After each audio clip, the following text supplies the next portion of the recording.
이보세요. 지금 제정신입니까? 만삭인 임산부한테 이 무거운 생수 묶음을 다 들리다니요. 옆에서 빈손으로 호통치는 당신, 사람 맞습니까? 마트 한복판에서 제 목소리가 터져 나왔습니다. 안쓰러운 마음에 다가가 얼굴을 확인한 순간 제 심장은 바닥으로 떨어졌습니다. 그곳에는 땀 범벅이 된 채 고개를 숙이고 있는 제 막내딸 미소가 서 있었습니다. 제 평생을 바쳐 귀하게 키운 대한민국 남부러울 것 없는 재벌가 막내딸이 왜 이런 취급을 받고 있는 걸까요? 오늘 그 기막힌 이야기의 서막이 시작됩니다. 이야기 시작 전에 구독과 좋아요, 알림 설정까지 부탁드립니다. 여러분의 응원이 이 사이다 복수국에 큰 힘이 됩니다. 그날은 유난히 날씨가 꾸물거리는 오후였습니다. 평소 기사를 대동하고 백화점 식품관만 이용하던 저였지만 그날따라 왠지 사람 냄새 나는 동네 대형마트에 가보고 싶더군요. 화려한 보석과 명품 가방은 잠시 내려놓고 그저 평범한 동네 할머니처럼 편한 복장에 모자를 푹 눌러쓰고 마트로 향했습니다. 카트를 밀며 천천히 장을 보던 중이었습니다. 저 멀리서 앙칼진 목소리가 마트 안을 울리더군요. 아, 너는 애를 가졌다고 유세를 부리는 거니? 겨우 그 짐 좀 들었다고 뒤처지면 어쩌자는 거야? 목소리가 들리는 쪽을 보니 환갑은 훌쩍 넘긴 듯한 여자가 빈손으로 앞장서 가며 뒤에 오는 임산부에게 소리를 지르고 있었습니다. 그 임산부는 배가 곧 터질 듯이 부른 만삭이었습니다. 한 손에는 커다란 생수 묶음을 들고 다른 손에는 이미 터질 듯한 장바구니 2개를 겹쳐 들고 있더군요. 무게를 이기지 못해 휘청거리는 그 가느다란 다리를 보는데 남의 일 같지가 않아 가슴이 저릿했습니다. 세상에 어떤 시어머니가 만삭인 며느리에게 저런 고생을 시키나 싶어 화가 치밀어 올랐습니다. 저는 참지 못하고 그들 쪽으로 성큼성큼 다가갔습니다. 가까이 다가갈수록 그 임산부의 뒷모습이 어딘가 낯익다는 느낌이 들었습니다. 설마 아니겠지. 우리 집에서 공주처럼 자라 손에 물 한 방울 안 묻히던 내 딸 미소가 저런 곳에 있을 리 없다고 생각했습니다. 미소는 3년 전 집안에서 정해준 혼처를 거부하고 사랑하는 사람과 살겠다며 연을 끊고 나간 상태였습니다. 이보세요, 아주머니. 해도 너무하시네. 이 만삭 임산부 짐 좀 들어주시지. 어떻게 소리만 지르세요? 제가 소리를 높이자 앞서가던 여자가 획 돌아보며 저를 위아래로 훑어보더군요. 당신이 뭔데 남의 집 일에 참견이야? 우리 며느리 내가 부리겠다는데 당신이 보태준 거 있어? 그 여자의 몰상식한 대꾸에 기가 찼지만 정작 제 시선은 고개를 푹 숙이고 있는 임산부의 얼굴로 향했습니다. 제 목소리를 들었는지 임산부가 천천히 고개를 들었습니다. 순간 제 세상이 멈추는 것 같았습니다. 땀으로 젖어 얼굴에 붙은 머리카락, 푸석푸석해진 피부, 그리고 눈물이 그렁그렁 맺힌 그 눈망울. 그건 분명히 제 막내딸 미소였습니다. 엄마. 미소의 입술이 가르르 떨리며 작은 목소리가 새어나왔습니다. 제 딸은 저를 알아보자마자 당황하며 들고 있던 짐을 떨어뜨렸습니다. 생수 묶음이 바닥에 쾅 소리를 내며 떨어졌고 제 심장도 함께 무너져 내렸습니다. 미소야. 내가 왜 이런 짐짝을 들고. 제 목소리는 이미 울음 섞인 분노로 가득 찼습니다. 귀하게 금이야 오기야 키워 해외 유학까지 보내놓은 내 딸이 고작 저런 여자 밑에서 짐꾼 노릇이나 하고 있었다니요. 옆에 있던 시어머니라는 여자는 상황 파악도 못하고 여전히 기세등등했습니다. 뭐야? 둘이 아는 사이야? 아, 이 아줌마가 사돈댁이야? 몰골을 보니 우리 아들 결혼 반대하던 그 대단한 집안 사모님 같지는 않네. 이 여자는 제가 재벌가 안주인이라는 사실은 꿈에도 모른 채 제 소박한 차림새만 보고 비아냥거렸습니다. 제 딸 미소는 제 손을 꼭 잡으며 엄마 제발 그냥 가. 나 괜찮아. 라며 오히려 저를 말리더군요. 미소의 손은 이미 거칠어질 대로 거칠어져 있었습니다. 그 고운 손에 굳은 살이 박여 있는 걸 확인하는 순간 제 안에 무언가가 끊어지는 기분이었습니다. 그래, 미소야. 일단 가자. 하지만 이건 알아둬라. 엄마는 오늘 본 이 광경 절대 못 잊는다. 저는 딸의 손에서 짐을 빼앗아 바닥에 던져버리고 사돈이라는 여자를 쏘아보았습니다. 당신 오늘 실수한 거야. 사람 귀한 줄 모르는 당신 같은 인간한테 내 딸이 어떤 대우를 받아야 하는지 똑똑히 보여주지. 저는 겁에 질린 딸을 일단 마트 의자에 앉혔습니다. 그리고는 기사에게 전화를 걸었습니다. 지금 당장 마트로 차대. 그리고 김 비서한테 말해.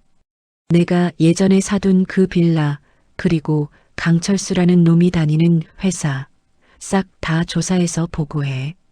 평범한 할머니인 줄 알았는지 비웃던 이기남의 얼굴이 제 전화 한 통에 조금씩 굳어지기 시작했습니다. 하지만 이건 시작일 뿐입니다. 감히 재벌가 박복순의 딸을 건드린 대가가 얼마나 혹독한지 저는 이제부터 하나씩 증명해 보일 생각입니다. 딸 미소를 차에 태우려 하자 이기남이 달려와 앞을 가로막더군요. 어딜 데려가? 저녁 차려야지. 우리 아들 곧 퇴근인데 며느리가 어딜 도망가. 저는 차갑게 웃으며 그 여자의 손을 뿌리쳤습니다. 저녁? 당신 아들 저녁은 당신이 차려 드세요. 오늘부터 내 딸은 당신네 식구가 아니니까. 저는 미소를 태우고 마트를 빠져나왔습니다. 백미러로 멀어지는 이기남의 망연자실한 표정을 보며 저는 다짐하고 또 다짐했습니다. 내 딸의 눈에서 흘린 눈물, 그 시댁 식구들 눈에서는 피눈물이 나게 해주겠다고 말입니다. 박복수는 마트 주차장에 대기하고 있던 검은색 세단에 미소를 태웠습니다. 차 문을 닫는 순간까지도 뒤에서 악을 쓰며 쫓아오던 사돈 이기남의 목소리가 유리창 너머로 아스라이 멀어졌습니다. 차 안에는 무거운 정적만이 감돌았습니다. 미소는 창밖으로 시선을 던진 채 아무 말도 하지 못하고 그저 떨리는 손으로 배를 감싸쥐고 있었습니다. 그 가느다란 손등에 비친 거친 피부와 튀어버린 살점들이 복순의 가슴을 갈기갈기 찢어놓았습니다. 복순은 조용히 기사에게 신호를 보내 차를 인근의 조용한 호텔 카페로 돌리게 했습니다. 지금 당장 딸을 집으로 데려가고 싶었지만 딸에게도 마음을 추스를 시간이 필요하다는 것을 알았습니다. 도착한 카페에서 따뜻한 차 한 잔을 앞에 두고서야 미소는 참았던 눈물을 터뜨렸습니다. 엄마가 반대하던 결혼을 억지로 밀어붙이고 나갔던 딸이었습니다. 세상에서 가장 행복한 신부가 될 줄 알았던 딸이 3년 만에 마주한 현실은 참혹함 그 자체였습니다. 미소가 들려준 이야기는 복순이 상상했던 것보다 훨씬 더 기가 막혔습니다. 사위 강철수는 결혼 전의 다정함은 온데간데 없이 사라지고 퇴근만 하면 소파에 누워 손가락 하나 까딱하지 않는 사람이 되어 있었습니다. 무엇보다 큰 문제는 시어머니 이기남이었습니다. 이기남은 아들이 대단한 대기업 대리라도 되는 양기를 세워주며 며느리인 미소를 집안의 부속품 정도로 여겼습니다. 미소가 가져온 혼수 가전들을 자기 친구들에게 자랑하면서도 정작 미소에게는 유통기한이 지난 음식을 먹이거나 종일 집안일을 시켰습니다. 특히 미소가 임신을 한 뒤로 시어머니의 횡포는 더 심해졌습니다. 운동을 해야 애가 잘 나온다는 해괴한 논리를 내세우며 층간소음이 날 정도로 무거운 짐을 옮기게 하거나 무릎을 꿇고 걸레질을 시켰습니다. 철수는 그 옆에서 자기 엄마 편만 들며 미소의 고통을 외면했습니다. 미소는 엄마에게 연락하고 싶었지만 자기 고집으로 선택한 길이라 차마 입이 떨어지지 않았다고 고백했습니다. 복수는 딸의 고백을 들으며 주먹을 꽉 쥐었습니다. 복수는 미소를 잠시 호텔 객실에서 쉬게 한 뒤 곧바로 김비서에게 전화를 걸었습니다.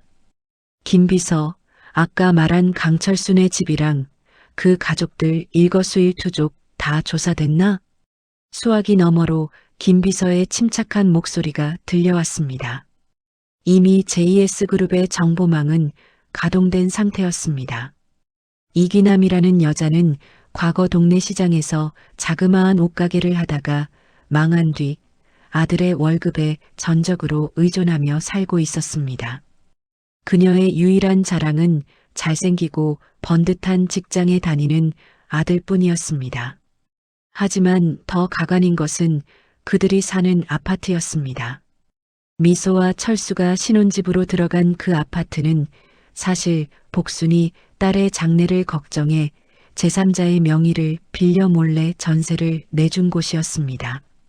딸이 자존심 때문에 돈을 안 받겠다고 하니 부동산을 통해 아주 저렴한 가격에 매물이 나온 것처럼 꾸며 입주하게 한 것이었습니다. 그런데 이기남은 그 집이 마치 자기 아들이 번 돈으로 마련한 집인 양 기세를 올리며 미소를 핍박하고 있었던 것입니다. 복수는 헛웃음이 나왔습니다. 내 돈으로 빌린 집에서 내 딸을 식모 취급하며 내쫓으려 하다니요. 복수는 김비서에게 추가 명령을 내렸습니다.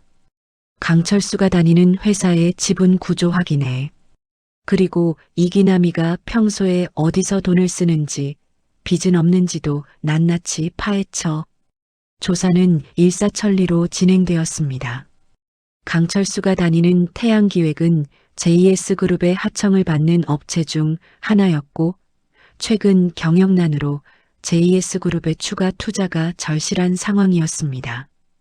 이기남은 아들 몰래 주식 투자에 손을 댔다가 상당한 빚을 지고 있다는 사실도 밝혀졌습니다. 그녀가 마트에서 미소에게 소리를 지르며 장을 보던 것도 사실은 미소의 비상금을 빼서 자신의 빚이자를 갚기 위함이었습니다. 모든 퍼즐 조각이 맞춰지자 복순의 눈빛은 서늘하게 가라앉았습니다. 상대는 복순이 누구인지도 모르고 그저 힘없는 노인네로 생각하고 있을 것입니다. 그 무지가 그들에게는 가장 큰 독이 될 것이었습니다. 복수는 다시 마트로 향했습니다.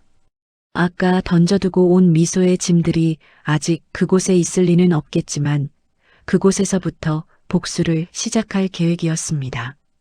먼저 마트 지점장을 불러 해당 시간대의 CCTV 영상을 확보했습니다. 화면 속에서 미소가 짐을 들고 쩔쩔매는 모습과 이기남이 미소의 어깨를 밀치며 폭언을 퍼붓는 장면이 선명하게 담겨 있었습니다. 복수는 그 영상을 자신의 휴대폰으로 옮겨 담으며 나지막이 을조렸습니다. 자네들이 내 딸에게 한 짓 그대로 돌려주겠네. 아니, 10배 20배로 갚아주지. 복수는 그 길로 미소의 신혼집으로 향했습니다. 물론 미소는 호텔에 안전하게 모셔둔 상태였습니다. 비밀번호를 누르고 들어간 그 집은 겉보기엔 멀쩡했지만 부엌 구석에는 미소가 먹다 남은 식은 밥과 짠지뿐이었습니다. 냉장고를 열어보니 시어머니가 먹을 값비싼 보약과 과일들만 가득했습니다. 복수는 떨리는 손으로 냉장고 문을 닫았습니다. 잠시 후 현관문이 열리는 소리가 들렸습니다. 시어머니 이기남이 아들 철수와 함께 씩씩거리며 들어오고 있었습니다. 그 노인네 누구야? 감히 내 며느리를 데리고 도망을 가? 이기남의 목소리가 거실에 울려 퍼졌습니다. 복수는 거실 소파에 정자세로 앉아 그들을 기다리고 있었습니다. 불도 켜지 않은 어두운 거실에서 복순의 실루엣을 본 철수와 이기남은 소리를 지르며 뒤로 나자빠질 뻔했습니다. 아니, 당신 마트에서 본 그 할멈 아니야? 여기가 어디라고 들어와. 이기남이 삿대질하며 다가오자 복수는 천천히 일어나 불을 켰습니다. 환한 조명 아래 드러난 복순의 기세는 마트에서의 모습과는 전혀 달랐습니다. 여기가 어디냐고 물었나? 여긴 내 돈으로 빌린 내 집이야. 복순의 말에 철수는 황당하다는 듯 웃음을 터뜨렸습니다. 이 할머니가 노망이 났나? 이 집은 내가 발품 팔아서 전세 계약한 우리 집이에요. 당장 경찰 부르기 전에 나가세요. 철수의 고함에도 복수는 눈 하나 깜짝하지 않았습니다. 오히려 우아하게 품 안에서 서류 한 뭉치를 꺼내 탁자 위에 던졌습니다. 그 서류는 아파트 임대차 계약서, 원본과 실제 자금 출처 증명서였습니다. 그리고 그 서류의 맨 윗부분에는 JS그룹 박복순이라는 이름이 선명하게 박힌 인감증명이 붙어 있었습니다. 서류를 훑어보던 철수의 얼굴이 순식간에 흑빛으로 변했습니다. 이기남은 글자를 잘 모르는지 옆에서 그게 뭔데 그러냐, 철수야. 당장 끌어내지 않고 라며 발을 동동 굴렀습니다. 하지만 철수는 이미 다리가 풀려 바닥에 주저앉아 있었습니다. 그는 자신의 회사가 그토록 매달리던 JS그룹의 사모님이 자신의 장모라는 사실을 그제야 깨달은 것입니다. 복수는 차가운 미소를 지으며 이기남에게 다가갔습니다. 사돈, 아까 마트에서 그랬지? 사람 귀한 줄 모르는 인간한테 내 딸이 어떤 대우를 받아야 하는지 보여주겠다고. 이기남은 영문도 모른 채 철수의 옷자락만 붙잡고 있었습니다. 복수는 거실 한가운데 서서 선언했습니다. 오늘부터 이 집에서 나갈 사람은 내 딸이 아니라 당신들이야. 그리고 자네, 강철수 대리. 내일 회사 출근하면 아주 재미있는 일이 기다리고 있을 걸세. 복순의 경고는 빈말이 아니었습니다. 이미 JS그룹 법무팀과 전략기획실은 강철수와 이기남을 사회적으로 매장할 준비를 마친 상태였습니다. 딸을 괴롭힌 대가는 단순히 집에서 쫓겨나는 것으로 끝나지 않을 것입니다. 복수는 그들이 가장 중요하게 여기는 돈과 명예, 그리고 아들의 앞날까지 모든 것을 하나씩 무너뜨릴 계획을 세웠습니다. 이기남이 미소에게 시켰던 그 굴욕적인 노동들을 이제는 이기남 본인이 직접 겪게 될 날이 머지 않았습니다. 복수는 소파에서 일어나 현관으로 향하며 뒤를 돌아보았습니다. 짐 쌀 시간은 넉넉히 주지 않겠네. 내일까지 비우지 않으면 무단 침입으로 고소할 테니 그리 알게. 쾅 하는 소리와 함께 현관문이 닫혔고 집안에서는 이기남의 비명과 철수의 절망적인 탄식이 터져 나왔습니다. 복순이 차갑게 현관문을 닫고 나간 뒤 집안은 폭풍이 휩쓸고 간 듯 정막만이 감돌았습니다. 바닥에 주저앉아 있던 강철수는 넋이 나간 사람처럼 서류 뭉치만 멍하니 바라보고 있었습니다. 장모님이 그저 평범한 식당이나 운영하는 할머니인 줄 알았는데 JS그룹의 안주인이었다니요. 철수는 등줄기에 식은 땀이 흐르다 못해 온몸이 덜덜 떨리기 시작했습니다. 반면 상황 파악을 전혀 못한 이기남은 여전히 기세가 등등했습니다. 그녀는 바닥에 떨어진 서류를 발로 툭 치며 아들에게 윽박을 질렀습니다. 야, 철수야. 너 왜 이래? 저 노인네가 뭐라고 했다고 겁을 먹어? 당장 저거 안 치워? 이기남은 복순이 두고 간 서류가 가짜라고 굳게 믿고 있었습니다. 자기가 아는 부자들은 항상 명품을 휘두르고 기사를 데리고 다녀야 하는데 복순의 차림새는 너무나 소박했기 때문입니다. 철수는 간신히 입을 열어 어머니에게 소리쳤습니다. 어머니, 제발 좀 가만히 계세요. 이분 진짜 JS그룹 사모님 맞다니까요. 우리 회사 사장님도 이분 앞에서는 고개도 못 들어요. 그제야 이기남의 눈이 동그랗게 커졌습니다. 하지만 놀라움도 잠시, 그녀의 머릿속에는 오직 돈 생각뿐이었습니다. 사돈이 재벌이라면 지금까지 며느리 미소에게 함부로 대한 것에 사과하는 척하면서 돈이라도 좀 뜯어낼 수 있지 않을까 하는 계산이 선 것입니다. 다음 날 아침, 복수는 호텔 객실에서 잠든 딸 미소의 얼굴을 살폈습니다. 어제보다 안색이 조금 나아지긴 했지만 여전히 잠결에 신음을 내뱉는 모습이 가슴 아팠습니다. 복수는 김 비서로부터 걸려온 전화를 받았습니다. 강철수와 이기남이 아침 일찍부터 호텔 로비에서 기다리고 있다는 보고였습니다. 복수는 차가운 미소를 지으며 그들을 올려보내라고 했습니다. 객실 문이 열리자마자 이기남은 무릎부터 꿇었습니다. 아이고, 사돈 사모님, 제가 눈이 삐었나 봅니다. 우리 귀한 며느리 친정 어머니인 줄도 모르고 제가 큰 실수를 했습니다. 어제 마트에서 짐을 던지며 호통치던 모습은 어디 가고 닭똥 같은 눈물을 뚝뚝 흘리며 연기를 시작했습니다. 그 옆에 선 철수 역시 고개를 숙인 채 죽을 죄를 지었다며 빌고 있었습니다. 복수는 소파에 깊숙이 몸을 기대고 그들의 연극을 지켜보았습니다. 실수? 자네가 내 딸에게 시킨 일이 실수로 끝날 일인가? 복순의 단호한 목소리에 이기남은 바닥을 기며 손을 비벼댔습니다. 다 미소가 예뻐서 그랬습니다. 원래 몸을 움직여야 순산한다고들 하잖아요. 제가 옛날 사람이라 무식해서 표현이 좀 거칠었을 뿐이지 속마음은 안 그랬답니다. 말도 안 되는 변명에 복순의 눈빛이 더욱 날카로워졌습니다. 복수는 테이블 위에 미리 준비해둔 사진들을 던졌습니다. 그 사진들에는 미소가 무릎을 꿇고 걸레질하는 모습, 유통기한이 지난 우유를 마시는 모습, 그리고 냉장고 구석에 방치된 딸의 초라한 식단이 고스란히 담겨 있었습니다. 이기남의 눈동자가 흔들리기 시작했습니다. 이래도 속마음은 안 그랬다고 할 텐가? 자네가 먹은 그 비싼 보약들 다 내 딸 비상금 털어서 산 거라는 거 내가 모를 줄 알았나? 철수는 옆에서 안절부절 못하며 끼어들었습니다. 장모님, 제가 정말 잘못했습니다. 어머니가 그러시는 거 제가 말렸어야 했는데 제가 직장 생활이 너무 힘들다 보니 미처 신경을 못 썼습니다. 한 번만 용서해 주십시오. 철수의 변명은 더 비겁했습니다. 직장 생활 핑계로 아내가 겪는 고통을 방치한 것은 가해자와 다를 바 없었습니다.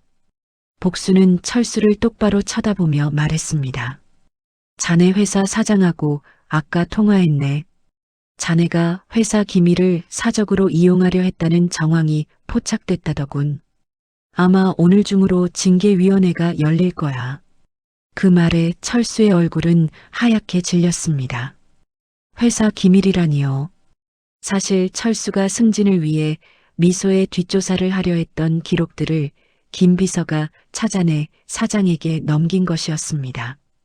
이기남은 아들의 밥줄이 끊긴다는 말에 그제야 본색을 드러냈습니다. 아니 사돈, 아무리 그래도 그렇지 사위 앞길을 막으면 어떡합니까? 우리 미소가 낳을 애비인데 애비가 망하면 애는 어떡하라고요? 이기남은 이제 협박조로 나오기 시작했습니다. 복수는 자리에서 천천히 일어나 이기남에게 다가갔습니다. 내 손주 걱정은 자네가 할 게 아니야. 그리고 내 딸, 오늘부로 자네 집안하고 인연 끊을 걸세. 이혼 서류는 법률 대리인이 들고 갈 거야. 이기남은 펄쩍 뛰었습니다. 이혼이라니요. 절대 안 됩니다. 우리 아들이 얼마나 애지중지했는데. 하지만 복순의 명령 한마디에 경호원들이 들어와 이기남과 철수를 객실 밖으로 끌어냈습니다. 복도 끝까지 이기남의 고함이 울려 퍼졌습니다. 이보세요. 부자면 다야? 내가 가만히 있을 줄 알아? 기자들한테 다 알릴 거야. 재벌이 서민 괴롭힌다고. 복수는 그 소리를 들으며 코웃음을 쳤습니다. 기자들에게 알린다고요? 이미 모든 언론사는 JS그룹의 영향력 아래 있었고 무엇보다 진실은 복순의 손안에 있었습니다. 오히려 이기남의 그 폭언이 녹음되어 또 하나의 증거가 되고 있다는 사실을 그녀는 모르고 있었습니다. 복수는 다시 침실로 들어가 잠에서 깬 미소의 손을 잡았습니다. 미소야, 이제 걱정하지 마라. 엄마가 저 사람들 다시는 내 앞에 못 나타나게 할게. 미소는 엄마의 품에 안겨 어린아이처럼 울었습니다. 복수는 딸을 달래며 다음 단계를 생각했습니다. 단순히 집에서 내쫓고 직장에서 징계를 받게 하는 것만으로는 부족했습니다. 이기남이 그토록 자랑스러워하던 아들의 명예와 그녀가 목숨처럼 아끼던 돈을 한꺼번에 무너뜨려야 했습니다. 복수는 김 비서에게 다시 지시를 내렸습니다. 이기남이 투자했다는 그 주식 종목, 현재 주가 조작 혐의로 조사받고 있는 곳이지? 거기 연루된 사채업자들 명단 확보해. 이기남은 남들 앞에서는 교양 있는 척했지만 뒤로는 고수익을 노리고 사채까지 끌어다 쓴 상태였습니다. 복수는 그 사채업자들이 이기남을 압박하도록 상황을 유도할 계획이었습니다. 자신이 저지른 잘못이 얼마나 큰 대가로 돌아오는지 이기남은 이제 곧 뼈저리게 느끼게 될 것입니다. 한편 호텔에서 쫓겨난 이기남과 철수는 집으로 돌아갔지만 그곳에도 그들이 설 자리는 없었습니다. 이미 집 앞에는 이삿짐 센터 직원들이 들이닥쳐 짐을 밖으로 빼내고 있었습니다. 복순이 집주인으로서 권리를 행사해 즉각적인 명도 소송과 함께 강제 집행 절차를 밟은 것이었습니다. 이기남은 길바닥에 나앉은 자신의 명품 가방들을 붙잡고 오열했습니다. 이게 다 저 노인네 때문이야. 우리 철수 출세길 막고 내 집 뺏어간 저 할망구. 철수는 그런 어머니를 보며 망연자실해 있었습니다. 휴대폰에서는 회사로부터 해고 통보 문자가 도착해 있었습니다. 어제까지만 해도 재벌가 사위가 되어 팔자를 고칠 수 있을 거라 착각했던 철수에게 현실은 지옥으로 변해 있었습니다. 복순의 복수는 이제 겨우 3부의 막을 올렸을 뿐입니다. 딸을 식모로 부린 대가는 그들이 상상하는 그 이상의 처절한 결말로 치닫고 있었습니다. 길바닥으로 쫓겨난 시어머니 이기남은 정신 나간 사람처럼 소리를 지르며 아파트를 떠나지 못했습니다. 자신의 손때가 묻은 가구들과 아끼던 털코트가 마당 한 구석에 짐짝처럼 쌓여 있는 것을 보니 눈이 뒤집혔던 것입니다. 지나가는 이웃들이 수군거리며 손가락질을 했지만 이기남에게는 체면보다 당장 갈 곳이 없다는 공포가 더 컸습니다. 철수는 그 옆에서 넋이 나간 표정으로 해고 통지서가 온 휴대폰만 쥐고 서 있었습니다. 복수는 호텔 창가에서 그 처참한 광경을 실시간으로 보고받고 있었습니다. 김 비서가 보낸 드론 촬영 영상에는 허둥지둥 짐을 챙기는 두 사람의 모습이 적나라하게 담겨 있었습니다. 복수는 차가운 차 한 잔을 마시며 김 비서에게 다음 지시를 내렸습니다. 그들이 갈 수 있는 곳은 딱 한 군데일 거야. 이기남이 예전에 아들 몰래 계약해둔 그 낡은 연립주택, 거기로 가게 내버려둬. 복수는 이미 이기남의 뒷조사를 끝낸 상태였습니다. 이기남은 아들이 준 용돈과 미소의 비상금을 빼돌려 경기도 외곽에 다 쓰러져가는 반지하 연립주택을 하나 사두었습니다. 아들에게는 비밀로 하고 나중에 큰 돈이 되면 혼자 쓰려던 욕심의 산물이었습니다. 결국 그 욕심이 이제는 그들의 유일한 도피처가 된 셈이었습니다. 이기남은 울며 겨자 먹기로 용달차를 불러 그 낡은 반지하 방으로 짐을 옮겼습니다. 곰팡이 냄새가 진동하고 햇빛조차 잘 들지 않는 그곳에서 이기남은 다시 한번 분노를 불태웠습니다. 그녀는 아직도 정신을 차리지 못했습니다. 철수야, 걱정 마라. 그 여자가 아무리 재벌이라도 우리 미소 뱃속에 있는 건 내 자식이야. 자식 이기는 부모 없다고 했다. 미소가 애를 낳으면 결국 우리한테 고개 숙이고 들어올 거다. 이기남은 미소의 임신을 마지막 보루로 생각하고 있었습니다. 재벌가 손주를 낳았으니 결국 그 아이를 빌미로 다시 호강할 수 있을 거라는 헛된 희망을 품은 것입니다. 하지만 철수의 생각은 달랐습니다. 그는 이미 복순의 눈빛에서 읽은 살기를 기억하고 있었습니다. 철수는 다음 날 혹시나 하는 마음에 회사를 찾아갔습니다. 사장실 앞에 무릎을 꿇고 빌어서라도 직장을 되찾으려 했던 것입니다. 하지만 회사 로비에서부터 보안 요원들에게 제지당했습니다. 강철수 씨, 당신은 현재 횡령 및 기밀 유출 혐의로 고소된 상태입니다. 여기 발도 들이지 마십시오. 사장의 목소리는 냉정했습니다. 철수는 회사 동료들이 보는 앞에서 끌려 나오며 비참함을 느꼈습니다. 그 시각 복수는 미소를 데리고 최고의 의료진이 있는 전용 병원으로 향했습니다. 미소는 오랜 영양실조와 스트레스로 아이의 상태가 좋지 않다는 진단을 받았습니다. 의사는 산모가 조금만 더 늦게 왔어도 위험했을 거라는 말을 덧붙였습니다. 복수는 그 말을 듣는 순간 다시 한번 가슴이 타들어가는 듯한 분노를 느꼈습니다. 내 딸을 죽음의 문턱까지 몰고 간 그 인간들을 절대로 용서할 수 없었습니다. 복수는 병실 밖으로 나와 김 비서에게 명령했습니다.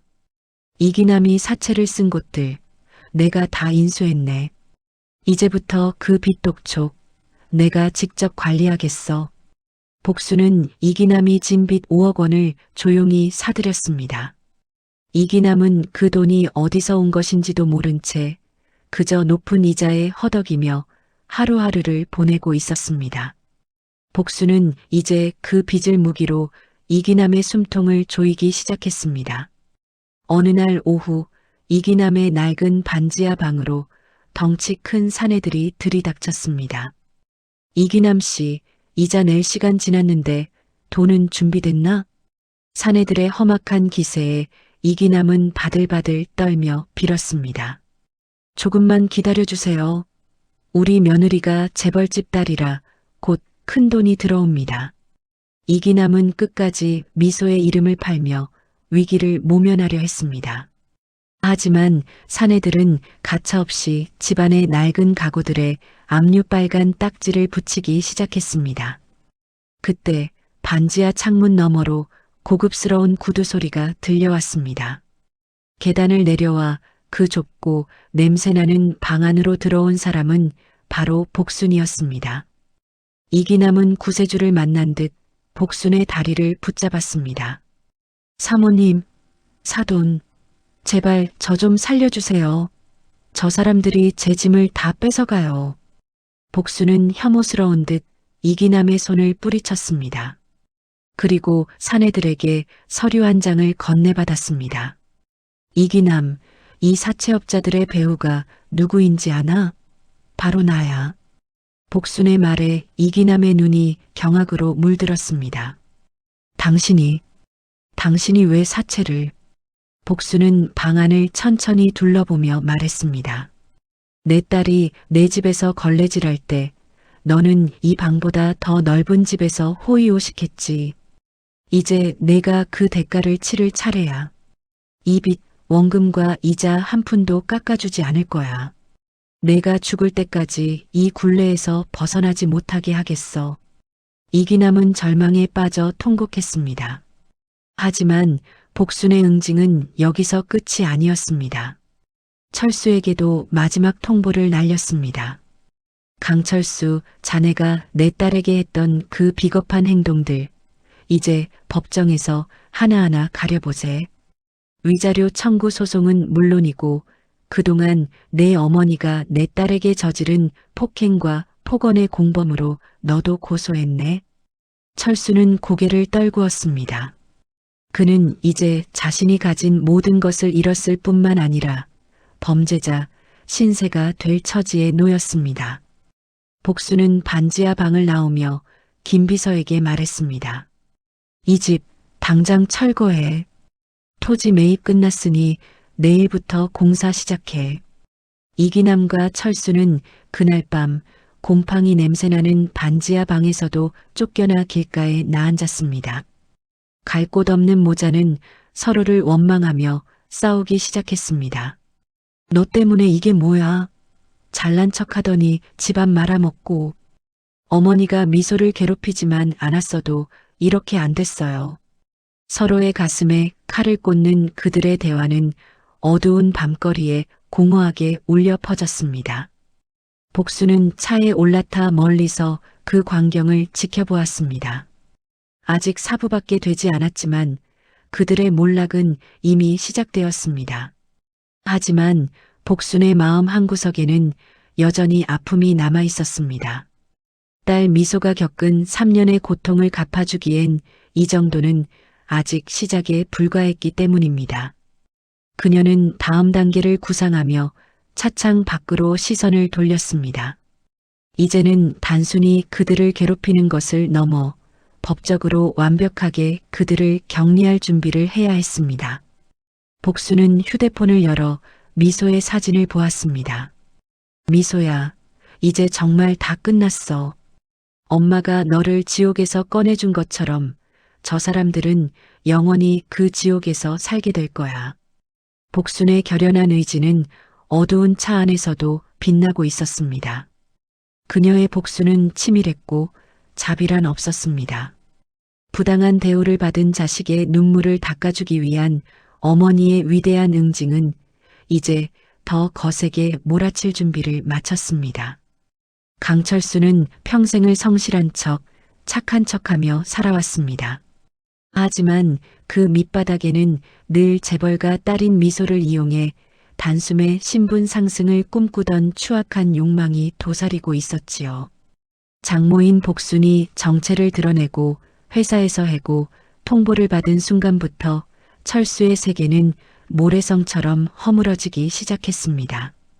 그는 어떻게든 복순의 마음을 돌려보려 매일같이 JS그룹 본사 로비에서 서성거렸지만 보안 요원들은 그를 벌레 보듯 쫓아냈습니다.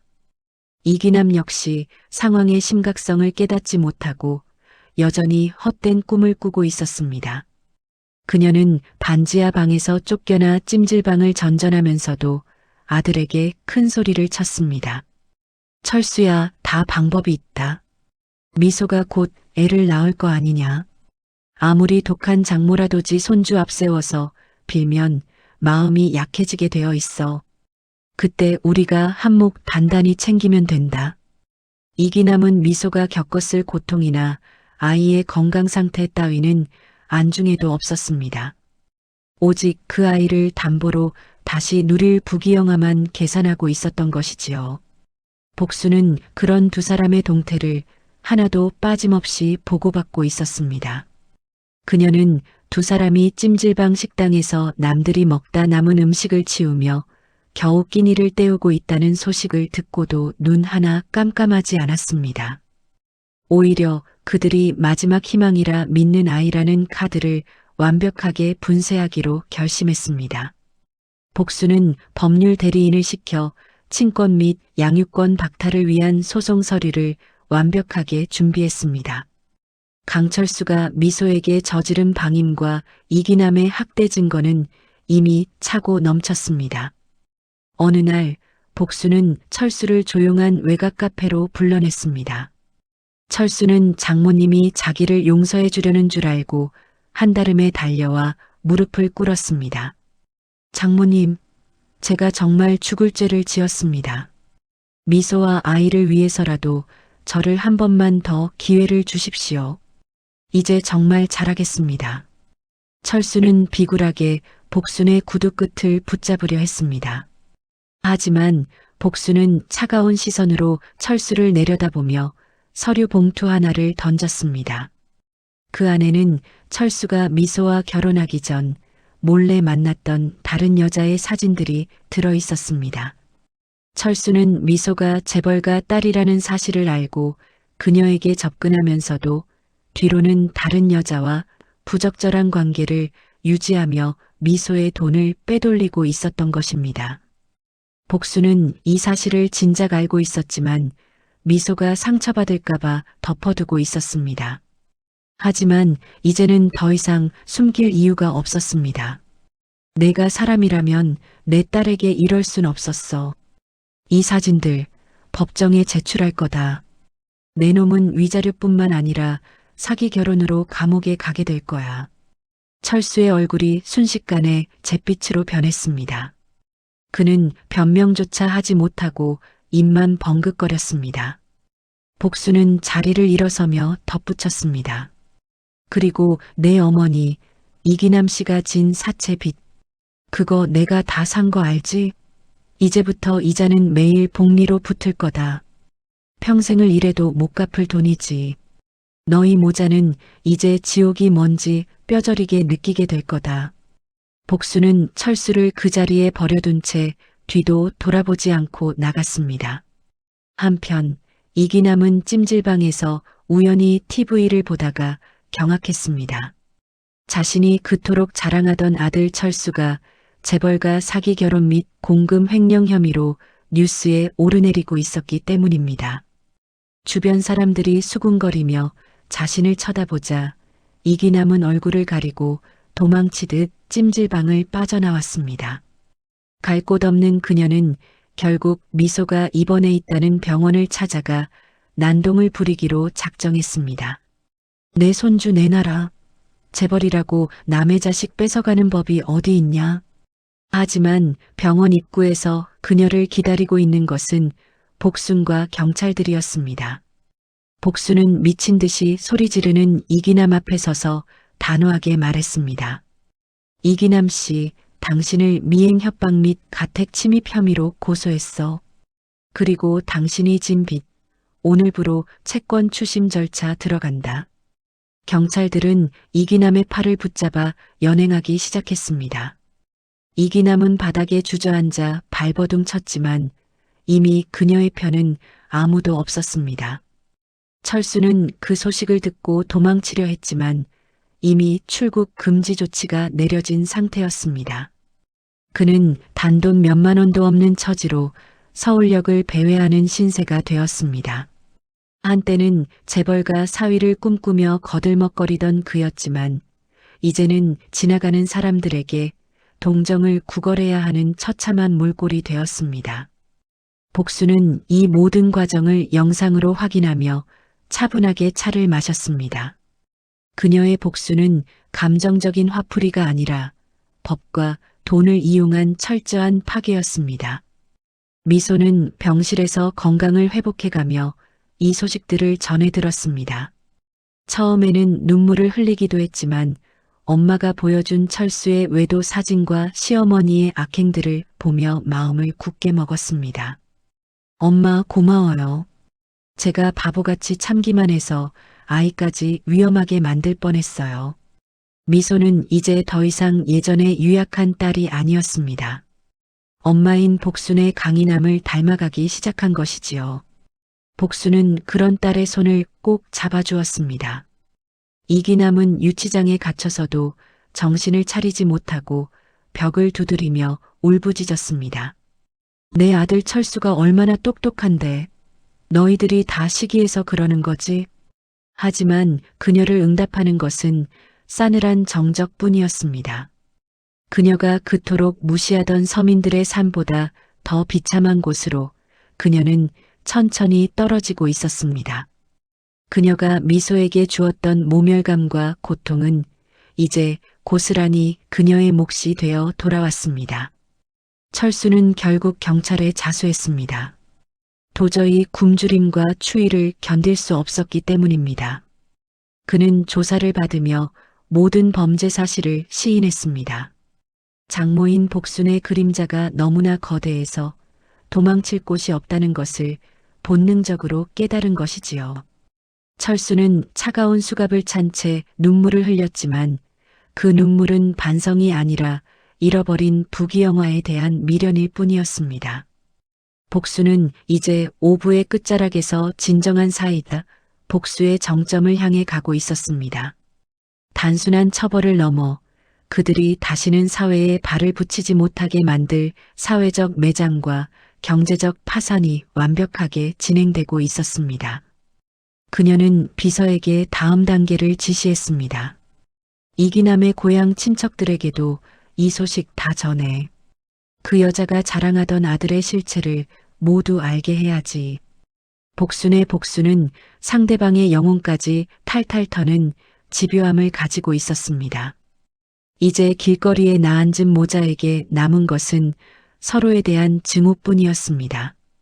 가장 화목한 척했던 모자, 관계는 돈과 권력 앞에 가장 먼저 무너져 내렸습니다. 복수는 그들이 서로를 탓하며 몰락해가는 과정을 지켜보는 것이야말로 가장 큰 응징이라고 믿었습니다. 딸의 눈물을 닦아주기 위해 시작된 이 전쟁에서 복수는 이미 완벽한 승기를 잡았습니다. 유치장 차가운 바닥에 앉아있던 이기남은 며칠이 지나자 완전히 초췌해진 모습으로 풀려났습니다. 복순이 의도적으로 고소를 취하해 주었기 때문입니다. 하지만 그것은 자비가 아니었습니다. 유치장 안보다 더 지독한 현실 지옥이 밖에서 기다리고 있다는 것을 복수는 잘 알고 있었습니다. 이기남은 경찰서 정문을 나서자마자 아들 철수에게 전화를 걸었지만 철수의 번호는 이미 없는 번호로 나왔습니다. 그녀는 갈 곳 없는 발걸음을 옮겨 자신이 예전에 살던, 이제는 빨간 딱지가 덕지덕지 붙은 그 집 간처를 배회했습니다. 그때 이기남의 눈앞에 검은색 고급 승용차 한 대가 멈춰 섰습니다. 차 문이 열리고 내린 사람은 복순의 비서인 김 비서였습니다. 김 비서는 이기남에게 서류 봉투 하나를 내밀었습니다. 그 안에는 강철수가 구치소에서 보낸 편지와 함께 이기남이 그토록 원하던 합의서 초안이 들어 있었습니다. 사모님께서 마지막 기회를 주시겠다고 합니다. 이 서류에 서명하고 지정된 장소로 오십시오. 이기남은 앞뒤 재지 않고 서류에 도장을 찍었습니다. 다시 예전처럼 호의호식할 수 있다는 헛된 희망이 그녀의 이성을 마비시킨 것입니다. 이기남이 안내받은 곳은 서울 근교의 어느 낡은 공장 건물이었습니다. 그곳에는 복순이 팔짱을 낀 채 차가운 표정으로 서 있었습니다. 왔나?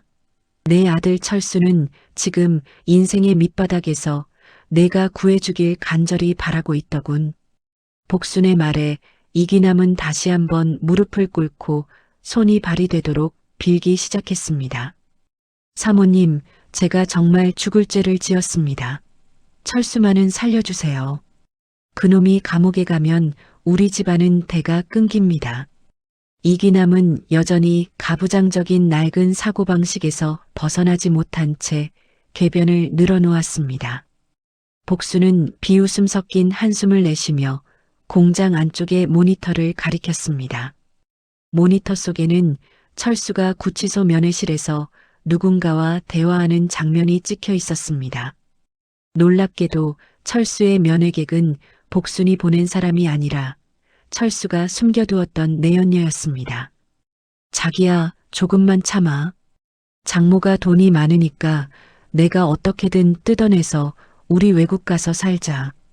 우리 애기도 있잖아. 철수의 입에서 나오는 추악한 진실에 이기남은 넋을 잃었습니다. 자신이 그토록 아끼고 믿었던 아들이 사실은 어머니인 자신조차 버리고 도망갈 계획을 세우고 있었던 것입니다. 복수는 충격에 빠진 이기남의 귓가에 낮게 속삭였습니다. 내가 그토록 애지중지하던 아들의 실체가 이거야. 너를 식모처럼 부려먹고 버리려던 놈이지. 어때, 기분이? 내가 내 딸에게 했던 짓을 내 아들이 너에게 똑같이 하려고 했어. 이기남은 비명을 지르며 모니터를 향해 달려들었습니다. 하지만 이미 늦었습니다. 복수는 이기남에게 철수의 내연녀가 임신했다는 사실과 그동안 철수가 이기남의 쌈짓돈까지 빼돌려 그녀에게 상납했다는 증거 자료들을 쏟아냈습니다. 이기남은 그 자리에 주저앉아 가슴을 쥐어뜯으며 울부짖었습니다. 내가 어떻게 키웠는데? 내가 어떻게 뒷바라지했는데? 그녀의 울음소리는 공장 벽에 부딪혀 공허하게 되돌아왔습니다. 복수는 차갑게 덧붙였습니다. 자업자득이야. 부모가 자식 귀한 줄 모르고 남의 귀한 자식을 짓밟았으니 내 자식이 너를 짓밟는 건 당연한 이치 아니겠어? 복수는 이기남의 절규를 뒤로 한 채 차에 올라탔습니다. 다음 날 이기남은 제정신이 아닌 상태로 철수가 있는 구치소를 찾아갔습니다. 하지만 철수는 어머니의 면회를 거절했습니다. 어머니 때문에 내 인생 망쳤어요. 어머니가 미소한테 그렇게만 안 했어도 내가 이 지경은 안 됐을 거라고요. 철수는 모든 책임을 어머니에게 돌리며 저주를 퍼부었습니다. 이기남은 철창 너머로 들려오는 아들의 모진 말에 심장을 찔린 듯한 통증을 느꼈습니다. 그녀는 그제야 자신이 미소에게 퍼부었던 독설들이 미소에게 얼마나 큰 상처였을지 아주 조금은 깨닫게 되었습니다. 한편 복수는 미소를 데리고 해외의 유명한 태교 전문 휴양지로 떠날 준비를 마쳤습니다. 미소는 이제 안정을 되찾았고 뱃속의 아이도 건강하게 자라고 있었습니다. 복수는 딸에게 모든 소식을 전하지는 않았습니다. 그저 악인들이 스스로 무너져 내리는 과정만 지켜볼 뿐이었습니다. 복수는 김비서에게 이기남이 진 남은 빚들을 하나도 빠짐없이 추심하라고 명령했습니다. 그 여자 단돈 1,000원 한 장도 제 손에 쥐지 못하게 해. 평생을 남의 집 식모로 살며 그 빚 갚게 만들어. 복순의 명령대로 이기남은 결국 인력사무소를 전전하는 신세가 되었습니다. 한때는 며느리에게 손가락 하나 까딱하지 말라며 호통치던 그녀였지만 이제는 남의 집 화장실을 닦으며 입에 풀칠을 해야 했습니다. 그녀가 일을 해서 버는 족족 채권 추심원들이 나타나 돈을 가져갔습니다. 이기남은 고된 노동에 손마디가 굵어지고 허리가 굽어갔습니다.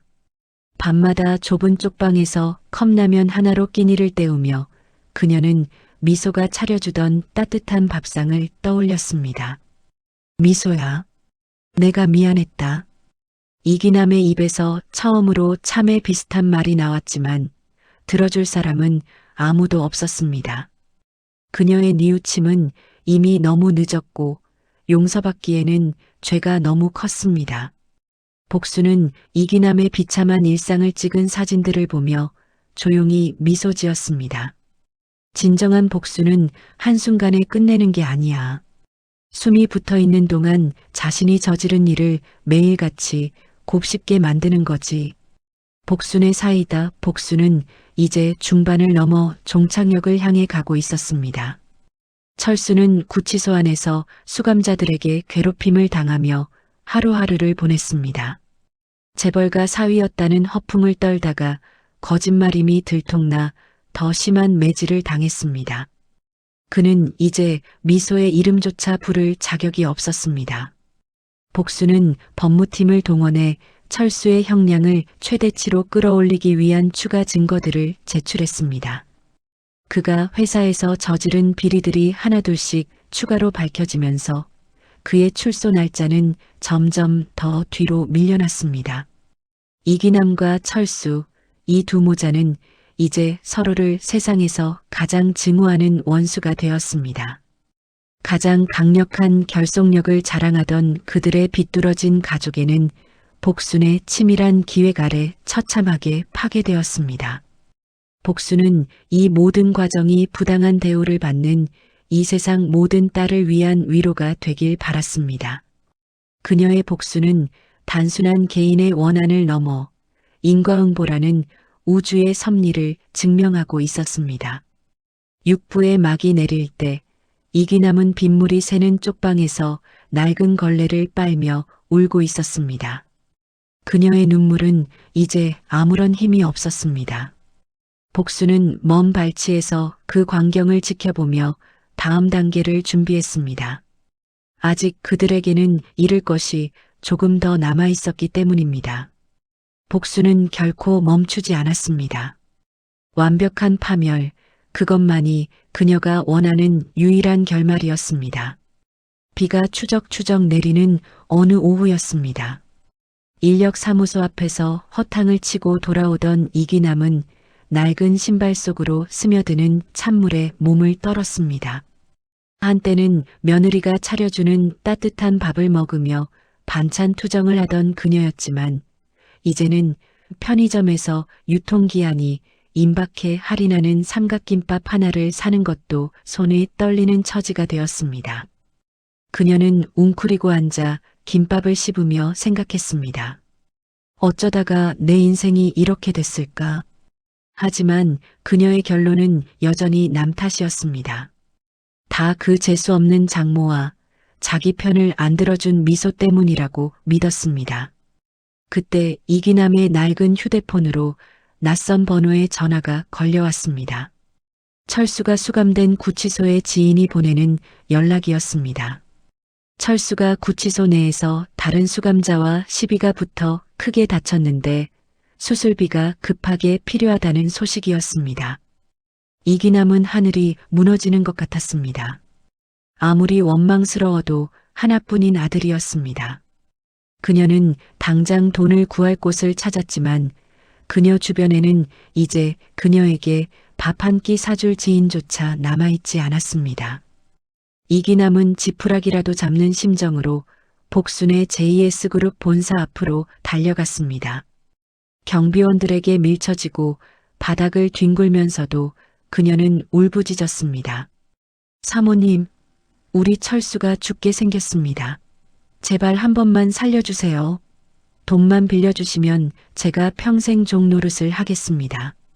지나가는 사람들이 그 처참한 광경을 휴대폰으로 찍어댔지만 이기남은 부끄러운 줄도 몰랐습니다. 그때 검은색 세단이 그녀 앞에 멈춰 섰습니다. 뒷좌석 창문이 서서히 내려가고 무심한 표정의 복순이 나타났습니다. 복순은 차에서 내리지도 않은 채 이기남을 내려다보았습니다. 철수가 다쳤다고? 자네 아들 몸 귀한 건 알고 내 딸 몸 귀한 건 몰랐나? 복순의 목소리는 얼음장처럼 차가웠습니다. 이기남은 차바퀴 근처를 기어다니며 애원했습니다. 사모님, 제가 잘못했습니다. 미소한테 했던 거 다 갚겠습니다. 제발 수술비만 좀. 복수는 비서가 건네준 서류 한 장을 창밖으로 던졌습니다. 그것은 철수가 구치소에서 다친 진짜 이유가 담긴 보고서였습니다. 보고서에 따르면 철수는 다친 것이 아니라 사실 다른 수감자에게 도박빚을 지고는 갚지 않으려다 자해를 한 것이었습니다. 어머니에게 돈을 뜯어내기 위해 벌인 자작극이었던 셈이지요. 이기남은 서류 내용을 확인하고는 멍하니 입을 벌렸습니다. 이럴 리가 없어. 우리 철수가 나한테 이럴 리가. 복수는 싸늘하게 웃었습니다. 자네가 가르친 아들이야. 수단과 방법을 가리지 않고 남을 이용하라고 가르친 결과가 바로 이거라고. 복수는 차 문을 닫으며 기사에게 출발하라고 지시했습니다. 이기남은 멀어지는 차를 보며 길바닥에 주저앉아 통곡했습니다. 그녀는 자신이 평생 쏟아부은 정성이 독이 되어 돌아왔다는 사실을 믿고 싶지 않았습니다. 하지만 현실은 냉혹했습니다. 이제 그녀에게 남은 것은 아들에 대한 배신감과 당장 내일 낼 방세조차 없는 비참한 현실뿐이었습니다. 그녀는 그 길로 구치소를 찾아가 철수 면회를 신청했습니다. 유리창 너머로 마주한 철수의 얼굴은 붓고 멍들어 있었지만 눈빛만은 여전히 탐욕스러웠습니다. 엄마, 돈 가져왔어? 수술비 없으면 나 여기서 죽어. 철수의 외침에 이기남은 처음으로 아들이 소름 끼치게 싫어졌습니다. 이놈아, 내가 어떻게 엄마한테 거짓말을 해? 내가 자해한 거 다 안다. 이기남의 말에 철수의 표정이 순식간에 일그러졌습니다. 그럼 어떡해? 엄마가 돈이 없으면 어디서라도 구해와야지. 나 이렇게 만든 게 누군데? 철수는 이제 어머니를 향해 입에 담지 못할 욕설을 퍼부었습니다. 이기남은 비틀거리며 면회실을 나왔습니다. 그녀는 이제 정말 혼자가 되었습니다. 그녀는 평생 내 자식이 최고인 줄 알고 살았지만 정작 그 자식은 그녀를 돈 나오는 기계로만 여기고 있었습니다.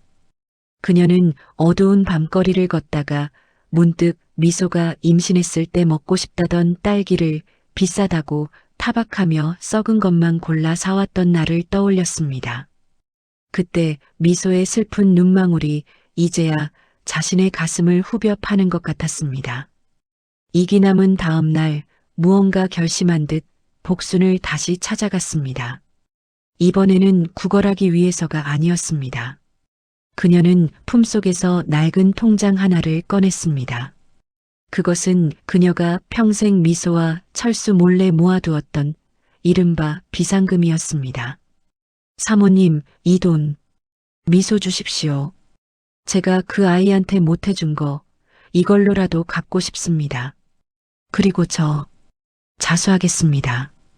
이기남은 철수가 저지른 비리 중 자신이 공모했던 부분들을 모두 고백하기로 마음먹었습니다. 복수는 이기남의 갑작스러운 변화를 의심스러운 눈초리로 바라보았습니다. 이제 와서 속죄라도 하겠다는 건가? 이기남은 고개를 숙인 채 눈물을 흘렸습니다. 아니요, 속죄가 아니라 그냥 제 자식이 너무 무서워서요. 저런 괴물을 만든 게 저라는 사실이 너무 무서워서 그럽니다. 이기남은 그 길로 경찰서로 향해 자신의 죄를 자백했습니다. 그녀의 자백으로 철수의 형량은 더 늘어났고 이기남 본인 역시 재판을 받게 되었습니다. 복수는 이기남이 건넨 통장을 한참 동안 바라보았습니다. 그 돈은 미소가 겪은 고통에 비하면 턱없이 부족한 금액이었지만 이기남이 평생을 걸쳐 지켜온 욕심의 결정체였습니다. 복수는 그 돈을 미소의 이름으로 미혼모 지원 단체에 기부했습니다. 미소에게는 그 돈을 보여주고 싶지 않았기 때문입니다. 미소는 이제 과거의 상처를 잊고 아이를 낳을 준비에만 전념하고 있었습니다. 그녀의 배는 이제 남산만하게 불러왔고 얼굴에는 예전의 밝은 미소가 돌아와 있었습니다. 철수는 어머니의 자백 소식을 듣고 감옥 안에서 미친 듯이 날뛰었습니다.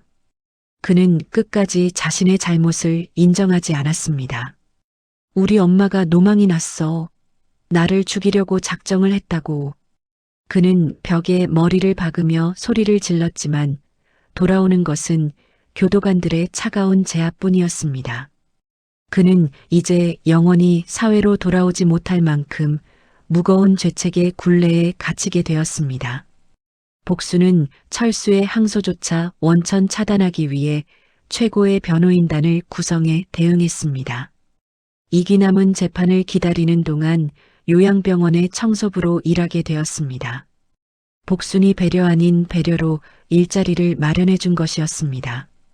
그곳에서 이기남은 버림받은 노인들의 대소변을 받아내며 자신의 지난 날을 반성했습니다. 누군가의 수발을 드는 것이 얼마나 고된 일인지, 그리고 친절한 말 한마디가 얼마나 소중한지 그녀는 이제야 배우고 있었습니다. 그녀의 손은 짓무르고 갈라졌지만 예전처럼 남을 비방하는 독설은 더 이상 내뱉지 않았습니다. 복수는 이 모든 과정을 지켜보며 서서히 복수의 칼날을 거둘 준비를 했습니다. 이미 상대는 스스로 파멸했고 남은 인생은 고통스러운 참회뿐이라는 것을 확인했기 때문입니다. 하지만 복수는 결코 그들을 용서하지는 않았습니다. 용서는 피해자인 딸 미소의 몫이지 자신의 몫이 아니라고 생각했기 때문입니다. 그녀는 오직 딸의 앞날에 다시는 이런 어둠이 찾아오지 않도록 방어벽을 칠 뿐이었습니다. 7부의 마지막, 이기남은 병원 복도 끝에서 창밖을 내려다보았습니다. 멀리 보이는 고층 빌딩들 숲 어딘가에 자신의 딸처럼 귀한 미소가 잘 살고 있기를 빌었습니다. 그녀의 눈에 맺힌 눈물은 더 이상 가짜가 아니었습니다. 자식이라는 이름의 괴물을 만든 어리석은 어머니의 뒤늦은 후회였습니다. 복수는 그 눈물을 비디오로 확인하며 조용히 고개를 끄덕였습니다. 그래, 그렇게 평생 뉘우치며 살아라. 그게 내가 지은 죄에 대한 최소한의 예의다. 세월이 흘러 미소의 출산 예정일이 코앞으로 다가왔습니다. 복수는 미소를 위해 서울에서 가장 시설이 좋고 보안이 철저한 산후조리원과 병원을 통째로 빌리다시피 했습니다. 딸이 겪었던 그 지독한 고통을 보상해주고 싶은 마음뿐이었습니다. 미소는 이제 제법 배가 무거워졌지만 얼굴에는 예전의 화사한 생기가 돌았습니다. 엄마 곁에서 사랑과 보살핌을 듬뿍 받으니 잃어버렸던 자존감도 조금씩 회복되어 갔습니다. 반면 구치소에 수감된 철수는 매일같이 악몽을 꾸며 지냈습니다. 자신이 휘둘렀던 권력과 재력이 한순간에 물거품이 된 것을 받아들이지 못했습니다. 무엇보다 그를 괴롭힌 것은 자신이 그토록 믿었던 어머니 이기남의 배신이었습니다. 어머니가 경찰에 자수하고 자신의 비리 증거를 넘겼다는 소식을 들었을 때 철수는 벽에 머리를 박으며 절규했습니다. 하지만 그 절규는 반성이 아니라 자신의 유일한 탈출구가 사라진 것에 대한 분노였습니다. 이기남은 복순이 마련해준 요양병원 청소부 일을 하며 하루하루를 보냈습니다. 그녀는 매일 새벽 4시에 일어나 차가운 물에 손을 담그며 복도를 닦았습니다. 예전 같으면 내가 이런 일을 할 사람이냐며 소리를 질렀겠지만 이제는 묵묵히 걸레질을 했습니다. 환자들의 대소변을 치우고 욕설을 들어도 고개를 숙였습니다. 자신이 미소에게 했던 말들에 비하면 이 정도는 아무것도 아니라는 생각이 뒤늦게 들었기 때문입니다. 그러던 어느 날 이기남에게 철수의 편지 한 통이 전달되었습니다. 봉투를 열어보니 구구절절한 사죄와 함께 제발 한 번만 면회를 와달라는 내용이었습니다. 이기남은 떨리는 손으로 편지를 읽어 내려갔습니다. 엄마, 내가 잘못했어. 나가면 정말 엄마한테 효도할게. 수술비 자작극 벌인 것도 너무 무서워서 그랬어. 철수의 글씨는 엉망이었고 종이 여기저기에 눈물 자국 같은 것이 보였습니다. 이기남의 마음이 다시 흔들리기 시작했습니다. 그녀는 그 편지를 품에 안고 복순을 찾아가기로 했습니다. 하지만 복순은 이미 이 모든 상황을 꿰뚫고 있었습니다. 복순은 이기남을 회사 로비가 아닌 한적한 공원으로 불렀습니다. 이기남은 복순을 보자마자 철수의 편지를 내밀었습니다. 사모님, 철수가 정말 반성하고 있나 봅니다. 이 편지 좀 보세요. 한 번만, 정말 딱 한 번만 자비를 베풀어 주시면 안 될까요? 이기남의 눈에는 다시금 희망 섞인 눈물이 맺혔습니다. 복수는 편지를 쳐다보지도 않은 채 이기남의 눈을 똑바로 응시했습니다. 자네는 아직도 멀었군. 그 편지가 정말 반성문으로 보이나? 복수는 가방에서 또 다른 서류 뭉치를 꺼내 이기남 앞에 던졌습니다. 그것은 철수가 구치소 내에서 다른 수감자에게 보낸 쪽지를 복사한 것이었습니다. 쪽지에는 우리 엄마 마음 약하니까 내가 불쌍한 척 편지 쓰면 금방 넘어올 거다. 돈만 나오면 내가 너한테 진 빚 다 갚을게라는 내용이 적혀 있었습니다. 이기남은 머리를 망치로 엇맞은 듯 멍해졌습니다. 자신이 품에 소중히 안고 왔던 그 편지가 사실은 자신을 이용하기 위한 가짜였다는 사실에 온몸에 힘이 빠져나갔습니다. 이놈이 이놈이 끝까지. 이기남은 바닥에 주저앉아 짐승 같은 소리를 내며 울었습니다. 복수는 그런 이기남을 연민의 시선 없이 차갑게 내려다보았습니다. 사람은 고쳐 쓰는 게 아니라는 말 틀린 거 하나 없어. 특히 내 아들처럼 뿌리부터 썩은 놈은 더더욱 그렇고. 복수는 이기남이 들고 있던 철수의 편지를 빼앗아 그 자리에서 갈기갈기 찢어버렸습니다. 내가 정말 미소에게 미안하다면, 그리고 내 죄를 뉘우친다면 이제 내 아들을 내 손으로 끊어내. 복순의 단호한 명령에 이기남은 고개를 들지 못했습니다. 그녀는 그날 밤 좁은 방에서 철수가 보냈던 모든 편지를 태워버렸습니다. 며칠 후 미소는 예쁜 딸을 순산했습니다. 아이의 울음소리가 병원 복도에 퍼지자 복수는 생전 처음 느껴보는 벅찬 감동에 눈물을 흘렸습니다. 지옥 같았던 시간을 견뎌내고 탄생한 소중한 생명이었습니다.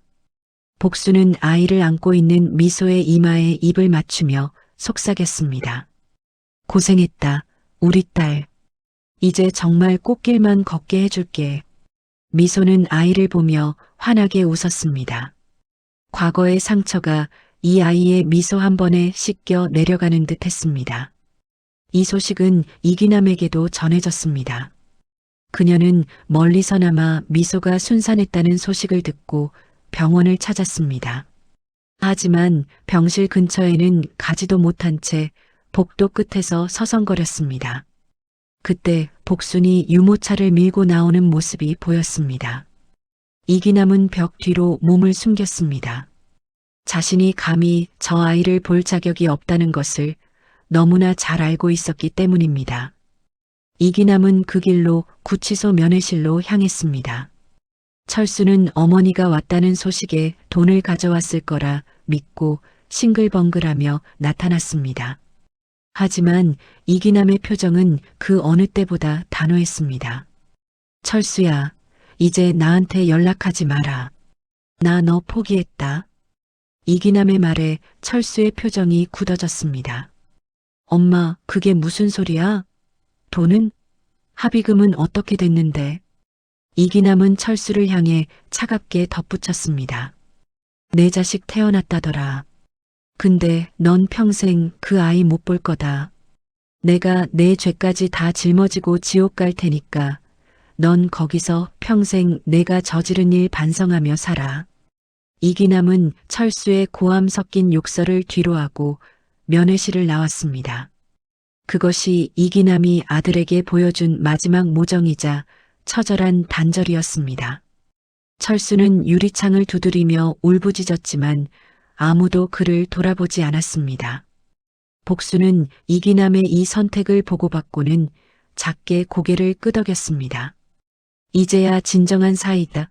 복수의 마지막 퍼즐이 맞춰진 기분이었습니다. 가해자들이 서로를 버리고 파멸하는 과정, 그것이야말로 최고의 징벌이었습니다. 복수는 이제 미소와 아이를 데리고 새로운 삶을 시작할 준비를 마쳤습니다. 그녀의 복수는 이제 마무리 단계에 접어들었습니다.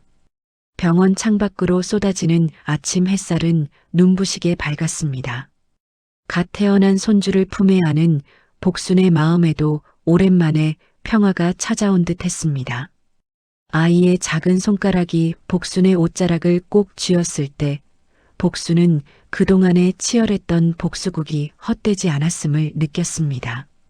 내 딸 미소가 겪은 그 지독한 어둠을 걷어내고 이제는 이 아이에게 밝은 세상만을 보여주겠노라 다짐했습니다. 미소 역시 몰라보게 건강해진 모습으로 아이를 바라보며 미소 지었습니다. 엄마, 이 아이는 정말 사랑만 받고 자라게 할 거예요. 저처럼 바보같이 참기만 하는 게 아니라 자기 자신을 지킬 줄 아는 아이로 키울 거예요. 복수는 말없이 딸의 어깨를 토닥였습니다. 하지만 복순의 복수는 아직 마침표를 찍지 않았습니다. 죄를 지은 자들이 스스로의 죄무게에 짓눌려 완전히 무너지는 것을 확인해야 했기 때문입니다. 이기남은 요양병원에서 가장 힘든 청소 구역을 자원하며 매일 몸을 혹사시키고 있었습니다. 그녀의 얼굴에는 예전의 탐욕스러움 대신 깊은 허망함과 그림자만이 가득했습니다. 아들 철수를 포기하겠다고 선언하고 돌아온 날 밤 그녀는 좁은 쪽방에서 밤새도록 미소의 이름을 부르며 울었다고 합니다. 하지만 그 울음소리는 미소에게 닿을 수 없는 죽은 메아리일 뿐이었습니다. 어느 날 요양병원으로 낯선 남자들이 찾아왔습니다. 그들은 이기남이 예전에 철수를 위해 사채를 끌어다 썼던 사채업자들의 대리인이었습니다. 복순이 채권을 인수한 것 외에도 이기남이 개인적으로 숨겨둔 빚들이 더 있었던 것입니다. 아주머니, 아드님이 감옥 가기 전에 우리한테 넘긴 공증 서류가 여기 있습니다. 본인이 못 갚으면 어머니가 전적으로 책임지기로 하셨더군요. 이기남은 서류를 받아들고 손을 벌벌 떨었습니다. 철수가 감옥에 가기 직전 자신의 빚을 탕감받기 위해 어머니의 이름을 팔아넘겼다는 사실을 이제야 알게 된 것입니다. 이기남은 그 자리에 주저앉아 헛웃음을 터뜨렸습니다. 그놈이 끝까지 나를 팔아넘겼구나. 내가 어떻게 키운 아들인데. 사채업자들은 가차 없었습니다. 그녀가 요양병원에서 받는 적은 월급마저도 압류하겠다며 으름장을 놓았습니다. 이기남에게는 이제 정말 아무것도 남지 않았습니다. 돈도 집도 그리고 목숨보다 소중히 여겼던 아들도 모두 그녀를 배신했습니다. 그녀는 비로소 깨달았습니다. 자신이 미소에게 저질렀던 악행들이 가장 믿었던 자식의 손을 통해 자신에게 되돌아오고 있다는 것을요. 한편 철수는 교도소 안에서 최악의 상황을 맞이하고 있었습니다. 장모인 복순이 보낸 변호인단은 철수가 회사에서 저질렀던 추가 비리들을 낱낱이 파헤쳐 법정에 제출했습니다. 그는 1심보다 훨씬 무거운 형량을 선고받았습니다. 그는 법정에서 소리를 지르며 난동을 부렸습니다. 이건 불공평해. 장모가 재벌이라고 나를 이렇게 매장하는 거야. 미소야, 내가 말 좀 해봐. 하지만 법정 방청석에는 미소도 복순도 없었습니다. 오직 차가운 공기와 엄중한 판사의 목소리만이 그를 기다리고 있었습니다. 철수는 감옥 안에서 다른 수감자들에게 매일같이 괴롭힘을 당했습니다. 재벌가 사위라는 허세가 들통난 뒤로 그는 감옥 내에서 가장 낮은 계급으로 전락했습니다. 그는 화장실 청소를 도맡아 하며 자신이 미소에게 시켰던 일들을 그대로 겪고 있었습니다. 그는 밤마다 철창을 붙잡고 울부짖었지만 돌아오는 것은 다른 수감자들의 차가운 비웃음뿐이었습니다. 야, 내가 임신한 마누라한테 생수통 들게 했다며? 너 같은 놈은 여기서 평생 썩어야 해. 그는 이제 자신이 저지른 일이 얼마나 파렴치한 짓이었는지 뼈저리게 느끼고 있었습니다. 복수는 이 소식들을 보고받으며 조용히 차를 마셨습니다. 김비서, 이제 정말 끝이 보이는군. 그 모자가 서로를 증오하며 무너지는 모습을 보니 우리 미소가 흘린 눈물이 조금은 닦이는 것 같아. 복수는 이제 마지막 단계를 지시했습니다. 이기남이 요양병원에서 쫓겨나지 않도록 배후에서 힘을 써주되 그녀가 평생 노동의 고통에서 벗어나지 못하게 관리하라는 것이었습니다. 그것이 복순이 생각하는 가장 잔인하고도 정당한 형벌이었습니다. 죽음보다 힘든 삶을 살며 매일같이 자신의 죄를 반성하게 만드는 것. 이기남은 결국 요양병원에서 가장 낮은 곳을 닦는 노파로 늙어갔습니다. 지나가는 환자들이 그녀를 치매 할머니인 줄 알고 무시해도 그녀는 아무 대꾸도 하지 않았습니다. 그녀의 눈은 이미 초점을 잃은 지 오래였습니다. 가끔 정신이 들 때면 그녀는 자신이 미소에게 던졌던 모진 말들을 종이에 적어 내려갔습니다. 내가 미안했다. 미소야, 내가 정말 잘못했다. 종이에는 눈물 자국이 가득했지만 그 종이는 누구에게도 전달되지 못한 채 쓰레기통으로 향했습니다. 복수는 미소와 아이를 데리고 새로운 보금자리로 이사했습니다. 그곳은 정원이 넓고 공기가 맑은 아름다운 집이었습니다. 미소는 정원의 핀 꽃들을 보며 아이에게 속삭였습니다.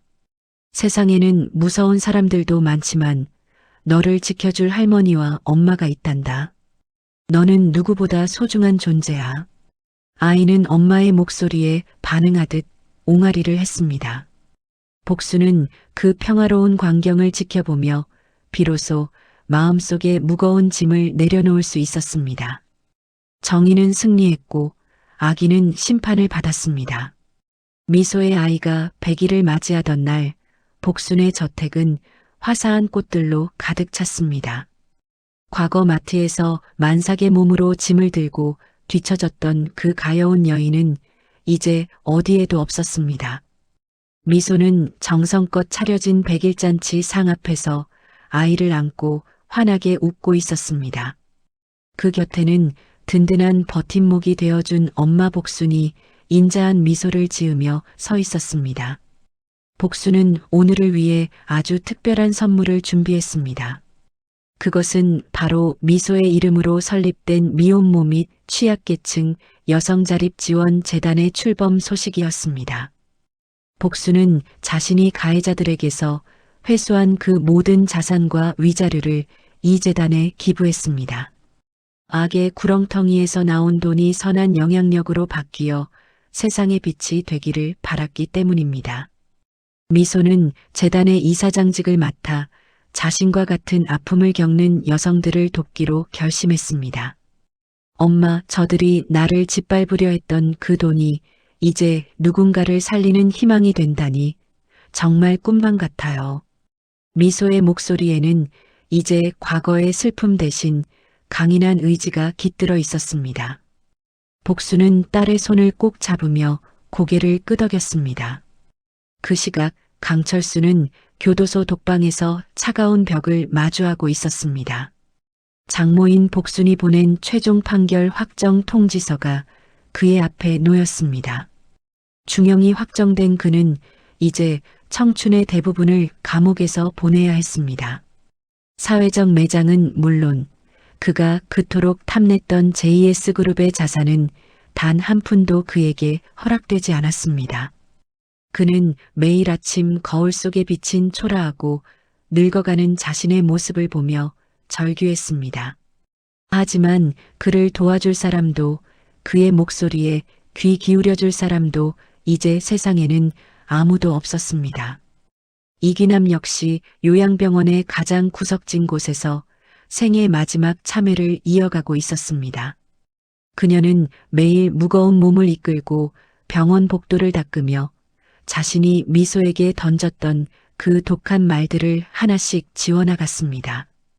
가끔 TV에서 미소가 재단 이사장으로서 당당하게 인터뷰하는 모습을 볼 때면 그녀는 걸레를 멈추고 하염없이 눈물을 흘렸습니다. 미소야, 정말 미안하다. 내가 죄인이다.